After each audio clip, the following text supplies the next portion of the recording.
Sequestrato un grosso complesso industriale nell'area ex SIR di Lamezia Terme per frode al bilancio nazionale e all'Unione Europea. La Guardia di Finanza di Catanzaro ha sequestrato un imponente complesso aziendale che avrebbe dovuto realizzare sofisticate apparecchiature elettromedicali, fra cui elettrobisturi. Denunciate 13 persone accusate di truffa per il conseguimento di erogazioni pubbliche per un importo complessivo di oltre 7 milioni di euro da parte della SIFO Hospital Srl.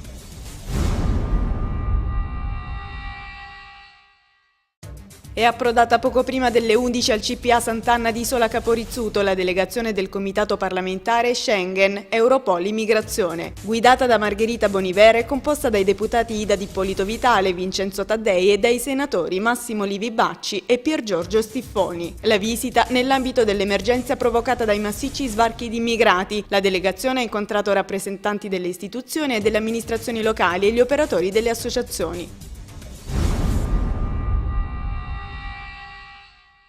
Ieri mattina i lavoratori della Leonia e della Multiservizi hanno dato vita ad un'ennesima forma di protesta davanti a Palazzo San Giorgio a Reggio. I lavoratori sono scesi in piazza per manifestare il loro dissenso per una situazione di precarietà che si sta trascinando da mesi, in particolare per il mancato pagamento degli stipendi. Da segnalare che nel caso di blocco dei servizi da parte delle due società sarebbero assai gravi le ripercussioni in termini di pulizia e manutenzione in città.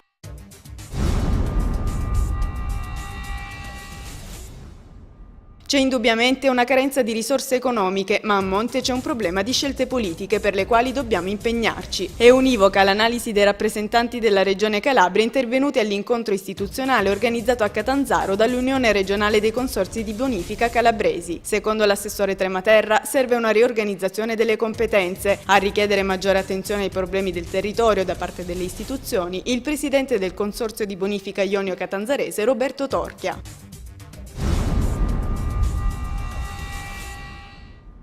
Due nuovi arrivi per l'Italia dei Valori di Crotone hanno infatti aderito al partito l'assessore Nino Corigliano e il consigliere comunale di Crotone Fabio Lucente. La presentazione delle new entry c'è stata ieri pomeriggio nella sede del partito alla presenza dei responsabili provinciali e cittadini del partito Emilio Candigliota e Teresa Cortese, del consigliere provinciale Salvatore Bonofiglio e dei due consiglieri regionali Emilio De Masi e Mimmo Talarico. Corigliano e Lucente hanno avuto il placet venerdì scorso dal leader dell'IDV Antonio Di Pietro.